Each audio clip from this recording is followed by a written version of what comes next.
തമറിനിസ സക്കീർ. ഇന്ന് എന്റെ കിച്ചണിൽ മിക്സ്ചർ എങ്ങനെയാ ഉണ്ടാക്കാന്ന് നമുക്കൊന്ന് നോക്കാം. ആദ്യം അതിന്റെ ഇൻഗ്രീഡിയൻസ് എന്താണെന്ന് നോക്കാം. 2 കപ്പ് കടലമാവ് ഒരേ അളവിൽ വേറെ വേറെ എടുത്തു വെക്കണം. ഇനി ഇതിലൊരൽപ്പം മഞ്ഞൾപ്പൊടി, ആവശ്യത്തിനുള്ള ഉപ്പ്, ഒരു നുള്ള് സോഡാപ്പൊടി ചേർത്ത് ഇത് നന്നായി ദോശമാവ് പരുവത്തിൽ കലക്കിയെടുക്കണം. അടുത്തത് ഒരൽപ്പം മഞ്ഞൾപ്പൊടി, ഒരൽപ്പം ഉപ്പും, ഒരൽപ്പം സോഡാപ്പൊടിയും. ഇത്രയും സോഡാപ്പൊടി മതി, അത് മതി, ഒരുപാട് ചേർക്കരുത്. ഇനി ഇത് ചപ്പാത്തി പരുവത്തിൽ നന്നായി കുഴച്ചെടുക്കണം. 1/2 കപ്പ് പരിപ്പ് കടല, 1/2 കപ്പ് അവൽ, 1/2 കപ്പ് കടല,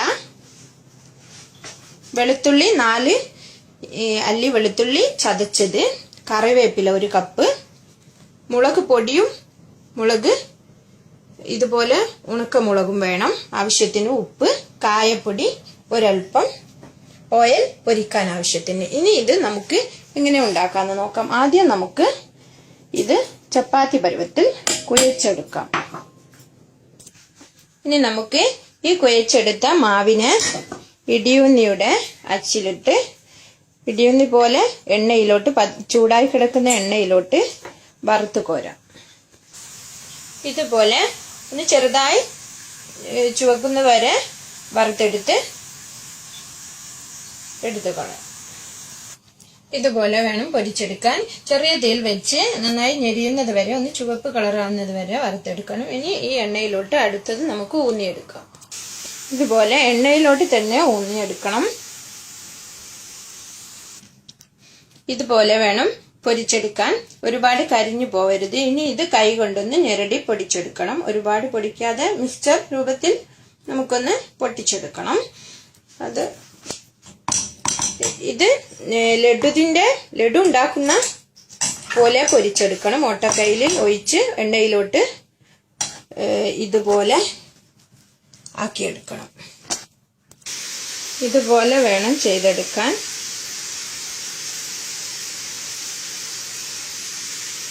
ഇതുപോലെ കൂന്തി പോലെ ആക്കി പൊരിച്ചെടുക്കണം. നന്നായിട്ട് ഞെരിഞ്ഞു വരണം, ലഡു പോലെയല്ല, അതിനേക്കാളും മൂക്കണം.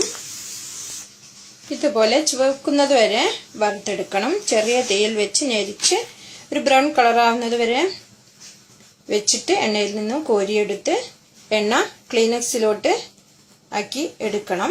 ഇനി നമുക്ക് ഈ നിലക്കടല ഈ ചൂടായി കിടക്കുന്ന എണ്ണയിലിട്ട് ഒരൽപ്പം ഒന്ന് ഇളക്കി, കരിഞ്ഞു പോവരുത്, ഒന്ന് ഇളക്കി എടുത്തു കളയണം.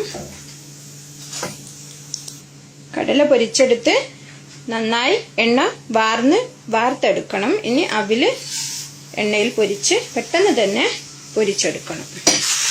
അടുത്തത് കറിവേപ്പില, വെളുത്തുള്ളി ചതക്കിയത്, മുളക്, ഇതും കൂടി ചെറിയ തീയിൽ ഞെരിച്ചെടുക്കാം. കറിവേപ്പില നന്നായി ഞെരിച്ച് ഒന്ന് ഞെരടി പൊടിച്ചെടുക്കുന്നത് നന്നായിരിക്കും. മുളക് ആവശ്യമെങ്കിൽ മാത്രം ചേർക്കാം. കുട്ടികൾ കഴിക്കുന്നതാണെങ്കിൽ മുളക് വേണ്ടെങ്കിൽ ഉപയോഗിക്കണമെന്നില്ല. ഇനി നമുക്ക് വറുത്ത് വെച്ച എല്ലാ സാധനങ്ങളും ക്ലീനക്സിൽ, അതായത് ടിഷ്യൂ പേപ്പറിൽ വെച്ച് എണ്ണ നന്നായി വാർന്നിട്ട് മാത്രം ഇതിലോട്ട് ചേർക്കാം. അവില് വെള്ള അവിലാണ് ഇതിന് ഉപയോഗിക്കേണ്ടത്. എൻ്റെ അടുത്ത് വെള്ള അവിൽ ഇല്ലാത്തത് കൊണ്ടാണ് ഞാനിപ്പോൾ ബ്രൗൺ അവിൽ ചേർത്തത്. കടലപ്പരിപ്പ്, അതായത് പരിപ്പ് കടലയാണ്. മുളക് പൊടി ആവശ്യത്തിനനുസരിച്ച്, എരിവിനനുസരിച്ച് ചേർക്കാം. വറുത്ത് വെച്ച കടല, ഒരൽപ്പം കായപ്പൊടി, ആവശ്യമെങ്കിൽ മാത്രം ചേർക്കാം. ഒരൽപ്പം ഉപ്പും കുറച്ച് മാത്രം ചേർക്കാം. ഓക്കെ, ഇനി ഇതെല്ലാം കൂടി നന്നായി ഒന്ന് കുഴച്ചെടുക്കാം. ഇത് ഒരു 2 കപ്പ് കടലമാവിൽ നിന്ന് ഒരുപാട് മിക്സ്ചർ ഉണ്ടാവും.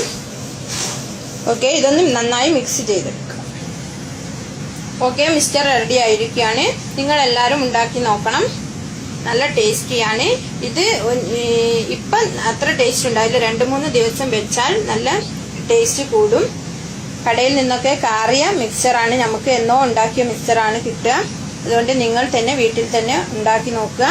കാശും ഒത്തിരി ആവില്ല. കുട്ടികൾക്ക് നല്ല വൃത്തിയുള്ള പലഹാരങ്ങൾ കൊടുക്കുക. ലഡു, ജിലേബി, മൈസൂർ പാക്ക് ഇതുപോലുള്ളതെല്ലാം നിങ്ങൾ വീട്ടിൽ തന്നെ ഉണ്ടാക്കി കുട്ടികൾക്കൊക്കെ കൊടുക്കുക.